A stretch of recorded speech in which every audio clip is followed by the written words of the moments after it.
अस्सलामुअलैकुम रहमतुल्लाहि वबरकातुहू। तो जी आज हमारी मोबाइल ग्राफिक्स की सेकंड क्लास है। तो लास्ट क्लास में हमने पिक्सल ऐप की इंटरफेस के बारे में पढ़ा था। आज हमारा जो टॉपिक है वो है बैकग्राउंड्स, यानी कि बैकग्राउंड्स कलर हम किस तरह से चेंज करते हैं, उसका साइज़ कैसे सेट करते हैं, पिक्चर्स वगैरह बैकग्राउंड में किस तरह से ऐड करते हैं, तो उनको देखेंगे। तो मुझे उम्मीद है कि वो लोग के जिनको पहले से ही एडिटिंग का थोड़ा बहुत नॉलेज है उनके लिए, और वो जिनको बिल्कुल भी नहीं आता उनके लिए भी जो है ये वीडियो बहुत कारआमद साबित होगी। तो चलिए पिक्सल ऐप एप्लीकेशन को ओपन कर लें। तो जी ये मैंने पिक्सल ऐप एप्लीकेशन को ओपन कर लिया है। इसमें सबसे पहले आपको जब आप ओपन करते हैं तो आपको ये डिफ़ॉल्ट इंटरफेस नज़र आता है, जिसमें आपको ये टेक्स्ट भी नज़र आता है। अगर आपको ये नहीं चाहिए तो लेफ़्ट साइड पे हमारे पास यहाँ पे बास्केट का आइकन है, इस पर आप क्लिक करेंगे तो यहाँ से आप इसको डिलीट कर सकते हैं। तो मैं इसको सिलेक्ट कर लेती हूँ। सिलेक्ट ये कैसे होगा कि जैसे ही आप इसको क्लिक करेंगे तो आप देख सकते हैं कि इसके इर्द गिर्द वाइट सा बॉर्डर बना हुआ है। तो इसका मतलब है अभी ये टेक्स्ट है वो सिलेक्ट है, तो आपने इसको सिलेक्ट करना है और यहाँ से आप इसको डिलीट कर सकते हैं। ठीक है, तो हमने इसको यहाँ से डिलीट कर लिया है। लास्ट वाली क्लास में ये जो आपको स्टार्टिंग पे ही नज़र आ रहा है बैकग्राउंड्स, इनको हम देख चुके हैं। ठीक है, तो अब एक और चीज़ कि अब मेरे पास ये जो पिक्सल ऐप का इंटरफेस है ये पोर्ट्रेट मोड में है। पोर्ट्रेट मोड में क्या मतलब इसका कि जैसे देखें आप मोबाइल को पकड़ते हैं ना, ठीक है, तो इसको हम कहते हैं पोर्ट्रेट मोड। लेकिन जब आपने वीडियोस वगैरह या मूवीज़ वगैरह देखनी हो तो आप क्या करते हैं, अपने मोबाइल को रोटेट कर लेते हैं, तो आप लैंडस्केप मोड में जो है वो चले जाते हैं। ठीक है, यानी कि आप इस तरह से अपने मोबाइल को जो है वो रोटेट करके तो देख सकते हैं। तो पिक्सल ऐप का हमें ये फ़ायदा है कि हम इसको दोनों तरह से यूज़ कर सकते हैं, यानी कि आप इसको पोर्ट्रेट मोड में भी यूज़ कर सकते हैं, पोर्ट्रेट मोड में भी, और आप इसको लैंडस्केप मोड में भी यूज़ कर सकते हैं। तो लैंडस्केप में आपने किस तरह से करना है, आपके मोबाइल में टॉप पे जैसे सेटिंग होती है रोटेट की, ठीक है, मेरे पास यहाँ पे ये रोटेट है, मैंने इसको ऑन किया हुआ है, तो आप इसको ऑन जो वो कर सकते हैं। तो इसको करने के बाद आपने जस्ट अपने मोबाइल को रोटेट करना है। तो ये देखें ये आपके पास लैंडस्केप मोड में चला गया है। इसका क्या फ़ायदा होता है कि इससे आप ज़्यादा आसानी से इसके जितने भी टूल्स हैं उनको देख सकते हैं। ठीक है, तो चलिए जैसे देखिए अगर मैंने यहाँ पे टेक्स्ट पे क्लिक किया तो मेरे पास इसके सारे टूल्स अब ओपन हो गए। तो यहाँ इस तरह से भी आप काम कर सकते हैं और पोर्ट्रेट मोड पे भी इस तरह से भी आप इसमें काम कर सकते हैं। तो हम आज जो है वो पोर्ट्रेट मोड में ही काम करेंगे। तो चलिए स्टार्ट करते हैं। तो जी यहाँ पे नीचे राइट साइड पे आपको दो बॉक्स नज़र आ रहे हैं, ये वाले, ठीक है। तो आपने क्या करना है, इस पर क्लिक करना है।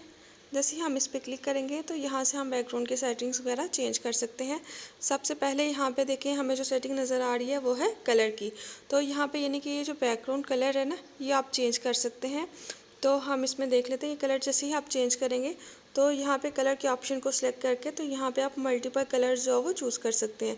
बस आपने क्या करना है, इस पर क्लिक करेंगे और आप अपने बैकग्राउंड का कलर जो है वो चेंज कर सकते हैं। आप जो भी कलर रखना चाहें रख सकते हैं। और उसके बाद यहाँ पे सेकंड वाली आपके पास ऑप्शन है ग्रेडियंट की, सेकेंड ऑप्शन है ग्रेडियंट की। अब जैसे आप ग्रेडियंट पे क्लिक कर, बेसिकली ग्रेडियंट का मतलब क्या होता है, ग्रेडियंट का मतलब हमारे पास होता है दो या दो से ज़्यादा कलर्स। तो इसमें कुछ डिफ़ॉल्ट में भी कलर्स हैं, जैसे अगर मैं यहाँ से ये वाला कलर चेंज रखती हूँ तो ये देखें आपको नज़र आ रहा है कलर, ठीक है। तो इस तरह से हम डिफरेंट कलर्स जो है वो रख सकते हैं। अच्छा, इन कलर्स की आप सेटिंग्स भी चेंज कर सकते हैं। आपको जैसे यहाँ पे प्लस का साइन नज़र आ रहा है, आपने प्लस पे क्लिक करना है। प्लस पे क्लिक करने के बाद ये कलर पैलेट आपके पास ओपन हो जाएगा। अब आप देख सकते हैं जैसे इसमें हमारे पास कुछ टॉप पे ऑप्शंस हैं, कुछ हमारे पास बॉटम पे ऑप्शंस है, ठीक है। तो यहाँ से आप कलर रेडिएशन जो है वो चेंज कर सकते हैं। सबसे पहले हम टॉप पे देखते हैं। टॉप में जैसे देखिए, टॉप में अगर हम करेंगे तो इसका एंगल जो है वो चेंज होता है। जैसे देखिए आपको एंगल चेंज होता हुआ जो वो नज़र आ रहा है, तो यहाँ से आप इसका एंगल भी चेंज कर सकते हैं। इसमें हम दो या दो से ज़्यादा कलर्स जो वो रख सकते हैं। अगर आपने एक और कलर इसमें ऐड करना है तो उसके लिए आपको यहाँ पे प्लस का साइन नज़र आ रहा है, ठीक है। तो आपने क्या करना है, प्लस पे क्लिक करेंगे। जैसे ही आप प्लस पे क्लिक करेंगे यहाँ पे ये देखिए आपके पास एक मज़ीद बार जो वो ओपन हो गई है, ठीक है, एक मज़ीद आपके पास आइकन आ गया। तो आपने क्या करना है, इस पर क्लिक करेंगे। इस पर क्लिक करने के बाद आपने यहाँ पे कलर पे क्लिक करना है, ठीक है। यानी कि पहले आपने सेलेक्ट करना है। अब सेलेक्ट हुआ है, ये हमें कैसे पता चलेगा? अगर आप देखें तो यहाँ पे आपको ऑरेंज से लाइन जो है वो नीचे इसके नज़र आ रही है, यानी कि जिस पे आप क्लिक करते हैं ना, ये लाइन वहाँ पे सिलेक्शन के लिए चली जाती है। तो हमने यहाँ पे सेंटर में कलर चेंज करना है। तो इसको पिक करने के बाद यहाँ से मैंने कलर को यहाँ से पिक करना है, यहाँ पे मैंने क्लिक करना है। तो इधर आप क्लिक करें, जैसे आप क्लिक करेंगे तो ये आपके पास कलर पैलेट जो है वो ओपन हो गया। तो यहाँ पे आप सेंटर से अपनी फिंगर की मदद से जहाँ इसको लेके जाएंगे वहाँ से आप कलर की सिलेक्शन जो है वो कर सकते हैं। जैसे अगर देखिए मैंने यहाँ से ये येलो कलर चूज़ करना है। यहाँ पे आने के बाद ये नीचे आपको यहाँ पे जो बार नज़र आ रहे हैं 3 बार्स, यहाँ पे आप इनकी ओपेसिटी कम या ज़्यादा भी कर सकते हैं। तो यानी कि यहाँ से भी आप कलर की सिलेक्शन जो है वो कर सकते हैं। जैसे ये देखा, अगर मैं रोटेट करती हूँ तो कलर चेंज हो रहा है। अब कलर चेंज हो रहा है, ये मुझे कैसे पता चलेगा? अगर यहाँ पे आप टॉप पे ये देखते हैं एक सर्कल सा बना हुआ है, ठीक है। तो यहाँ पे आप कलर्स की जो रेडिएशन जब चेंज होती है ना, तो उसको यहाँ से आप देख सकते हैं, ठीक है। अगर आप ध्यान दें तो वहाँ ऊपर मेरे पास टॉप पे कलर जो है वो चेंज हो रहे हैं, ठीक है। तो इस तरह से आप कलर्स को चेंज कर सकते हैं। तो चलें, जैसे अगर मैं यहाँ से ये येलो कलर पिक कर लेती हूँ, ठीक है। ये मैंने कलर जो रख लिया और इसके बाद आपने ओके पे क्लिक करना है। तो जैसे आप देख सकते हैं मेरे पास सेंटर में कलर जो है वो सिलेक्ट हो गया। अगर आप इसको लेफ़्ट या राइट साइड पे करें तो आपने जितना कलर रखना हो तो उतना कलर आप जो है वो चूज़ कर सकते हैं। तो इससे आप जो है वो बेहतरीन कलर्स का बैकग्राउंड बना सकते हैं। उसके बाद आपने ओके पे क्लिक, इस तरह से आप जितने भी चाहे उतने कलर सेलेक्ट कर सकते हैं। माइनस पे क्लिक करेंगे यहाँ से तो आप कलर्स को जो है वो रिमूव भी कर सकते हैं सिलेक्ट करने के बाद। तो ये हमने 3 कलर चूज़ कर लिए। तो इस तरह से ये देखें हमारे पास हमारे 3 कलर्स का जो है वो ग्रेडियंट बैकग्राउंड बन गया। तो ऐसे जिस तरह से चाहें वैसे आप बैकग्राउंड कलर जो है वो सिलेक्ट कर सकते हैं। मैं यहाँ पे अभी ये सिलेक्ट कर लेती हूँ। इसके बाद आपने इसको क्लिक कर देना है। नेक्स्ट आपके पास है ट्रांसपेरेंट की ऑप्शन, यानी कि आपको बैकग्राउंड बिल्कुल भी नहीं चाहिए। अगर आप शेप्स बनाना चाहते हैं विदाउट बैकग्राउंड तो आप ये भी ऑप्शन सेलेक्ट कर सकते हैं, ठीक है। तो यहाँ पे आप ट्रांसपेरेंट भी कर सकते हैं। इससे नेक्स्ट वाली हमारे पास जो ऑप्शन है वो है इमेज साइज़ की, ठीक है। यानी कि यहाँ से आप अपनी इमेज का साइज़, जैसे आप लोग देख सकते हैं कि फेसबुक वगैरह पे पोस्ट होती हैं, इसके अलावा इंस्टाग्राम पे, ट्विटर पे, तो डिफरेंट हर एक पोस्ट के जो वो डिफरेंट साइज़ होते हैं, ठीक है। तो यहाँ से आप इमेज का साइज़ भी सिलेक्ट कर सकते हैं।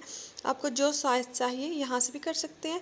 और कस्टम पे आकर जब आप इस एरो पे क्लिक करेंगे, ठीक है, तो यहाँ से भी आप डिफरेंट साइज़ जो पहले से ही गिवन है वो भी यहाँ से सिलेक्ट कर सकते हैं। जैसे अगर मैं यहाँ पे यूट्यूब थंबनेल ये सिलेक्ट करती हूँ, इसका मेरे पास साइज़ आ गया, तो इसको मैं ओके करूँगी तो ये देखें आपको साइज़ चेंज होता नज़र आ रहा है। अच्छा, यहाँ से हम इसका कलर जो है वो चेंज कर लेते हैं। देखें आप डिफरेंस देख सकते हैं।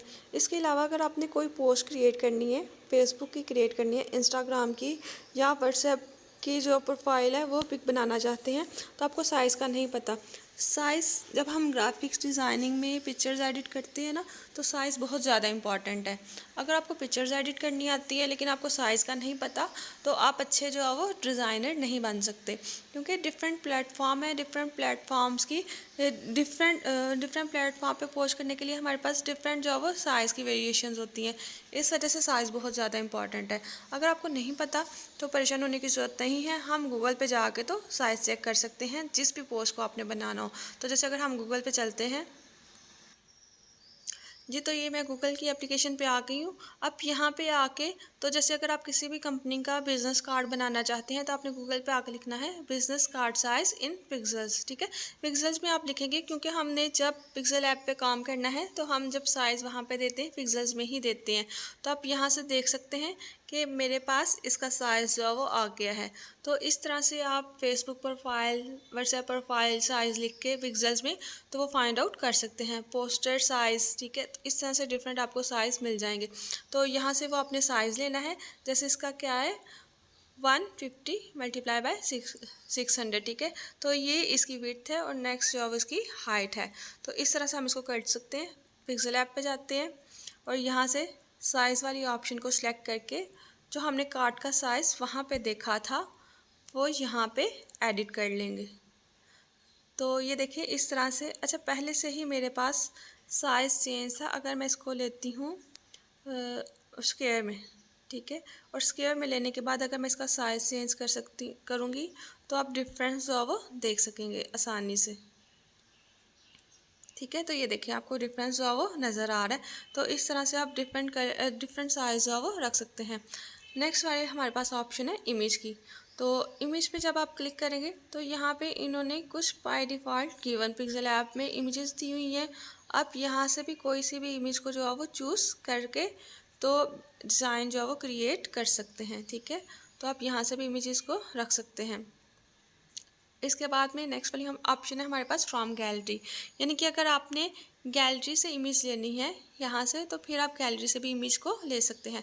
जैसे कि मैं फ्रॉम गैलरी पे क्लिक करती हूँ तो फ्रॉम गैलरी पे क्लिक करने के बाद जैसे ये मेरे पास एक इमेज है, इसको आप ये देखें कि ये मेरे पास क्रॉपिंग की ऑप्शन आ रही है। इसका मैं साइज़ किस तरह से सेट करूँगी, अगर आप नीचे बॉटम में देखें तो यहाँ पे आपको कुछ साइजेस नज़र आ रहे हैं, तो यहाँ से आप साइज़ को चेंज कर सकते हैं।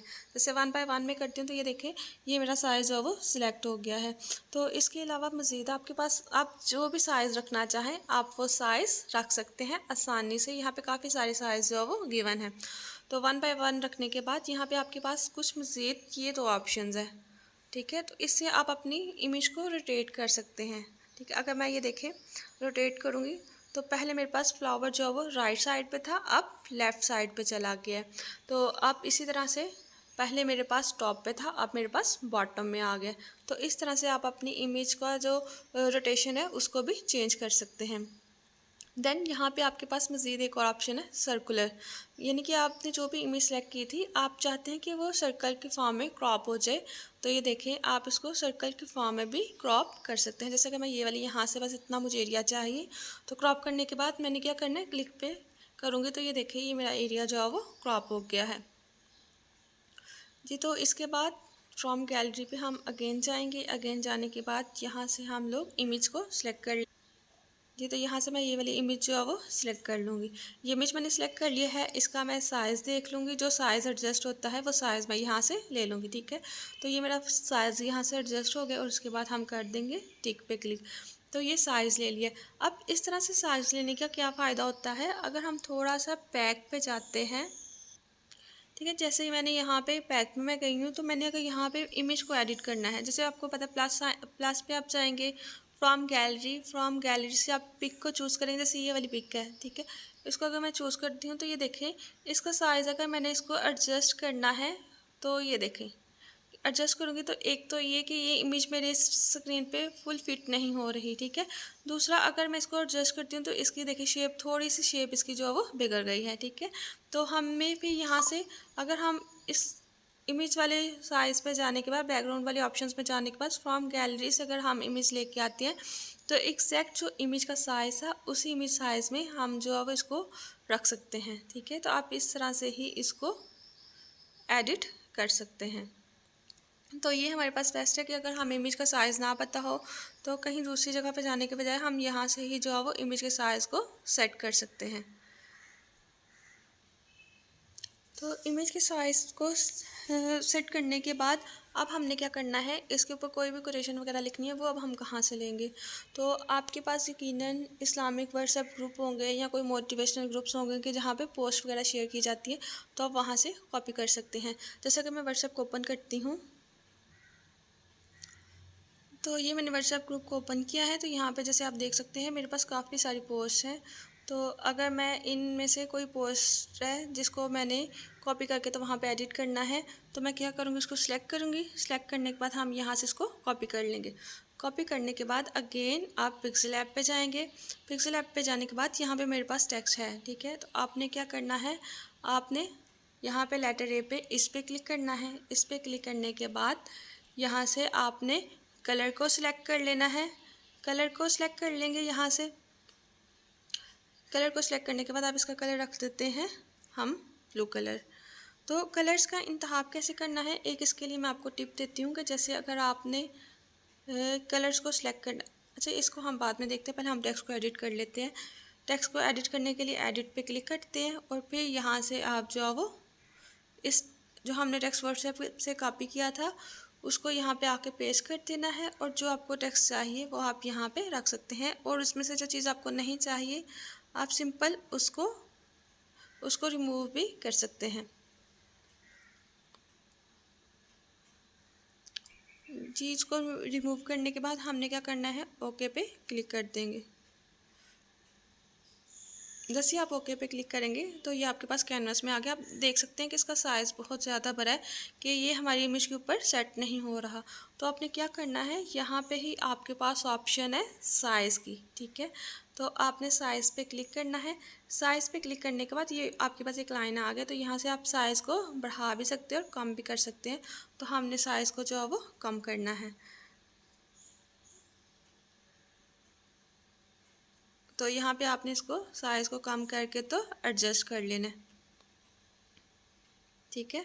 जैसे मैंने इसको यहाँ पे एडजस्ट कर लिया है।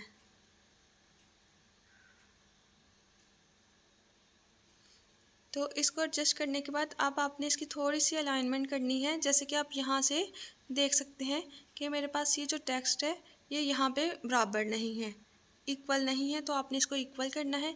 इक्वल करने के लिए आपने क्या करना है, आप ए पे क्लिक कर इसको सिलेक्ट करेंगे। सिलेक्ट करने के बाद ए पे क्लिक करेंगे और यहाँ पे सबसे पहले आप इसकी पोजीशन को सेट कर लेंगे। पोजीशन यानी कि आप यहाँ से लेफ़्ट राइट टॉप पे जहाँ पे आप इसको ठीक लगता है, ठीक है। तो मुझे ये यहाँ पे बिल्कुल ठीक लग रहा है, तो यहाँ पे हम इसको क्लिक कर देंगे। यहाँ से कर सकते हैं। दूसरी आपने जाना है रिलेटिव पोजीशन पे, ठीक है। यहाँ पे आपने क्लिक करना है। इधर क्लिक करने के बाद यहाँ से भी आप इसकी जो है एडजस्टमेंट कर सकते हैं, ठीक है। मुझे यहाँ से भी सेंटर में चाहिए और इधर से भी बिल्कुल सेंटर में चाहिए। तो यहाँ से आपने इसको कर लिया। फिर नेक्स्ट अगर आप आगे आ जाएंगे तो यहाँ पे जैसे आप ऑप्शन आपको नज़र आ रही है अलाइन की, ठीक है। ये आप देख सकते हैं अलाइन की। अलाइन पे आपने क्लिक करना है। अलाइन पे क्लिक करने के बाद आपने क्या करना है कि ये जो सेंटर में आपके पास ऑप्शन है ये वाली जस्टिफाई की, आप यहाँ से इसको जस्टिफाई कर सकते हैं, ठीक है। जैसे कि ये देखिए मैं लेफ़्ट राइट पे करती हूँ ना, तो ये मेरे पास टेक्स्ट एडजस्ट हो रहा है। तो यहाँ पे हमने बिल्कुल इसको जस्टिफाई यानी कि सेंटर में कर देना है। अब ये देखें जैसे आपको नज़र आ रहा है कि यहाँ पे भी स्पेस बहुत ज़्यादा हो गई है और इधर भी स्पेस जो है वो बहुत ज़्यादा हो गई है। तो आप क्या करें कि ऊपर जो टेक्स्ट है हदीस नबवी सल्लल्लाहु अलैहि वसल्लम, इसको भी अलग कर लें। तो इसको आपने किस तरह से करना है, एडिट में जाएंगे। यहाँ पे इसको सिलेक्ट करने के बाद आपने एडिट में जाना है। एडिट में जाने के बाद आपने हदीस नबवी सल्लल्लाहु अलैहि वसल्लम इसको सिलेक्ट करके तो यहाँ से इसको कर देना है कट, ठीक है। तो आप इसको कट कर देंगे। कट करने के बाद आपने इसको कर देना है ओके। तो फिर आपने क्या करना है, साइड पे आपको यहाँ पे प्लस का साइन नज़र आ रहा है। यहाँ से आने के बाद आपके पास सबसे पहले वाली ऑप्शन है टेक्स्ट, तो यहाँ पे आपने क्लिक करना है। क्लिक करने के बाद फिर आप एडिट करेंगे। एडिट पे आने के बाद पहले से जो टेक्स्ट मौजूद है उसको रिमूव करेंगे और यहाँ पे आके तो उसको पेस्ट कर देंगे। तो ये देखें ये आपके पास अलग से जो है वो एक हेडिंग जो है वो बन गई है, ठीक है। तो इस तरह से भी आप एडिट कर सकते हैं। अब इसका आपने कलर चेंज करना है। तो अल्फ़ाबेट ए में आने के बाद आपने यहाँ से कलर को भी सिलेक्ट कर सकते हैं। अच्छा, कलर्स को सिलेक्ट करने के लिए आपको जो मैंने टिप बतानी थी वो ये थी कि यहाँ पे जब आप कलर पैलेट में आते हैं तो यहाँ पे ये आपके पास एक आइकन बना हुआ है। तो बेसिकली ये पिकर का आइकन है कि जब आप इस पर क्लिक करते हैं ना, पिक करते हैं, तो आपकी जो पोस्ट है उस पोस्ट में से आप कोई सा भी कलर जो है वो चूज़ कर सकते हैं। जैसे कि मुझे यहाँ से ये वाला कलर चाहिए, तो आप राइट साइड पे ऊपर यहाँ पे कलर चेंज होता हुआ जो है वो देख सकते हैं, ठीक है। जैसे अगर आप ध्यान दें तो मैं जहाँ पे भी अपनी फिंगर को मूव करूँगी तो मैं जिस भी कलर पे मैंने ये फिंगर रखी है तो वहाँ से मैं उस कलर को पिक कर लूँगी। तो मैं यहाँ से ये वाला जो पिक कलर है ये मैं इसमें पिक कर लूँगी। उसके बाद आपने ओके कर देना है। ओके कर देंगे तो ये आप कलर जो है वो चेंज हो गया है यहाँ पे, ठीक है। तो आप इस तरह से कलर्स को भी चेंज कर सकते हैं, पिक कर सकते हैं। नहीं तो आपके पास कलर पैलेट है, कलर पैलेट से भी आप कलर को पिक करके तो चेंज कर सकते हैं। अच्छा, इसका थोड़ा सा कलर जो है हमें डार्क कलर करना है। तो ये हमारे पास कलर चेंज हो गया। सेम आपने नीचे भी इसी तरह से कलर्स को चेंज करना है। अच्छा, ज़रूरी नहीं है कि हर दफ़ा कट करके तो आपने उसको टेक्स्ट को ऐड करके ही पेस्ट करना है। आप यहाँ पे अगर क्लिक करेंगे तो यहाँ पे नीचे हमारे पास कॉपी की ऑप्शन है, तो यहाँ से आप कॉपी करेंगे। कॉपी करने के बाद ये कॉपी आ गई आपके पास एक और। तो यहाँ पे आपने क्या करना है, एडिट पे क्लिक करना है। ये जो पहले से टेक्स्ट मौजूद है, ठीक है, इसको आपने रिमूव करके, तो मैंने दूध बाग को जो है वो कॉपी कर लिया था, यहाँ से आपने पेस्ट करके तो ओके करेंगे तो ये देखिए एडजस्ट हो गया, ठीक है। तो अब आप चाहें तो इसका फॉन्ट कलर वगैरह सारा कुछ चेंज करके एडजस्ट करके तो आपने क्या करना है, इमेज पे क्लिक करके तो इसको आपने सेव कर लेना है। तो ये आपकी गैलरी में जाके सेव हो जाएगी। सेव के लिए आप यहाँ पे क्लिक करेंगे, सेव टू गैलरी। तो यहाँ पे क्लिक करने के बाद आप इसको सेव कर सकते हैं। अब जो लास्ट वाली चीज़ है वो ये है कि आपने ये जो बैकग्राउंड इमेजेस हैं ये कहाँ से लेनी है, ठीक है। यानी कि आप पिक एडिट करना चाहते हैं, आपने पिक्सल ऐप में जो पहले से गिवन इमेजेस है वो यूज़ नहीं करनी, लेकिन आपकी गैलरी में भी नहीं है, तो उसके लिए आपने क्या करना है, आप उसके लिए जाएंगे गूगल पे जाने के बाद आपको जैसे भी इमेज चाहिए आपने जस्ट यहाँ पे सर्च करना है। जैसे अगर मुझे इस्लामिक बैकग्राउंड चाहिए, आपने जो भी आपको इमेज चाहिए हो ना, आपने बैकग्राउंड इमेजेस लिखना है, क्योंकि इससे फिर ये होगा कि आपके पास जो भी इमेजेस आपको नज़र आएंगी उसके ऊपर टेक्स्ट नहीं लिखा होगा, ठीक है। जैसे अगर मुझे यहाँ से ये वाली इमेज अच्छी लगती है तो आपने इस पर क्लिक करना है। क्लिक करने के बाद आप इसको कर लेंगे डाउनलोड। तो इस तरह से आपको जितनी भी इमेजेस पसंद आए वो सारी की सारी आपने वहाँ पर क्लिक करके तो उसको डाउनलोड करके तो आप इमेज एडिट करने के लिए यूज़ कर सकते हैं, ठीक है। इसी तरह से जैसे मैं आपको एक और इमेज आपको मैं सर्च करके बताती हूँ। आपको चाहिए फ्लावर्स के आपको बैकग्राउंड चाहिए तो वो आप यहाँ पे सर्च कर सकते हैं। तो ये देखें काफ़ी सारी आपके पास आ गई हैं। तो मज़ीद जब सर्च करेंगे आप यहाँ पे क्लिक करेंगे किसी भी जगह पे तो आपको मज़ीद जो है वो ऑप्शंस आपको मिल जाएंगी। तो इससे आपको काफ़ी अट्रैक्टिव बैकग्राउंड मिल सकते हैं। ऊपर भी हमारे पास इसी तरह से काफ़ी सारे जो है वो बैकग्राउंड्स अवेलेबल हैं। जैसे अगर मैं यहाँ पे क्लिक करूँगी तो यहाँ पे भी, यानी कि एक दफ़ा बस आपने सर्च करना है और आपको मल्टीपल ऑप्शंस जो है वो मिल जाएंगी। तो इस तरह से आप अट्रैक्टिव बैकग्राउंड जो है वो डाउनलोड कर सकते हैं। जैसे अगर मुझे फ्रेम्स के चाहिए तो मैं यहाँ पे लिखूँगी फ्रेम बैकग्राउंड, ठीक है। तो ये देखें यहाँ पे मुझे काफ़ी सारे फ्रेम्स अभी हमने जिस पे काम किया था, जैसे वो ये वाला फ्रेम है, तो इस तरह से आपको डिफरेंट सर्व और अट्रैक्टिव फ्रेम्स मिल जाएंगे। एक पे क्लिक करेंगे तो मज़ीद आपको कितनी सारे सजेशंस मिल जाएंगी। तो इस तरह से आप डिफरेंट टाइप्स के बैकग्राउंड्स भी सर्च कर सकते हैं। बस आपने अपनी सर्चिंग को भी साथ साथ बढ़ाना है, क्योंकि एक अच्छा जो ग्राफिक डिज़ाइनर होता है ना, उसने जब कोई भी पोस्ट एडिट करनी हो तो वो उसी से रिलेटेड बैकग्राउंड का भी इंतखाब करता है। तो इस वजह से आपको सेम वैसा ही बैकग्राउंड चाहिए जैसी आपकी पोस्ट है। तो मुझे उम्मीद है कि आज की क्लास से आपने बहुत कुछ सीखा होगा। अगर आपको कोई समझ ना आई होगी तो आपने मुझसे पूछ लेना है। दुआ में याद रखिएगा। ओके, अल्लाह हाफिज़।